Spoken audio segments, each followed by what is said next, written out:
بسم اللہ الرحمن الرحیم۔ آج ہم پردہ کے مسائل بیان کرتے ہیں۔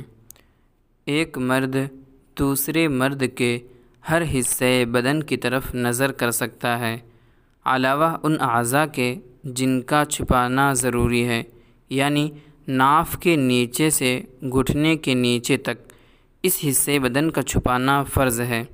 جن اعضاء کا چھپانا ضروری ہے ان کو عورت کہتے ہیں۔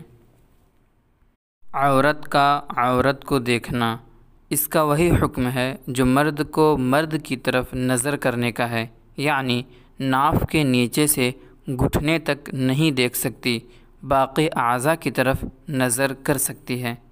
نیک عورت کو چاہیے کہ اپنے کو بدکار عورت کے دیکھنے سے بچائے، یعنی بدکار عورت سے اجنبی مرد کی طرح پردہ کرے۔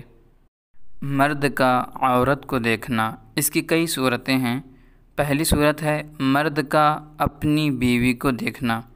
پہلی صورت کا حکم یہ ہے کہ عورت کی ایڑی سے چوٹی تک ہر عضو کی طرف نظر کر سکتا ہے۔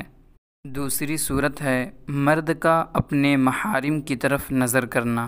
محارم سے مراد وہ عورتیں ہیں جن سے ہمیشہ کے لیے نکاح حرام ہے۔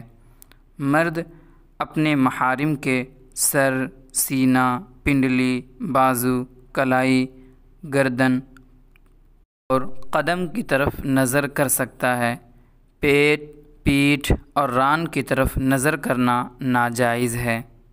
تیسری صورت ہے مرد کا اجنبی عورت کو دیکھنا۔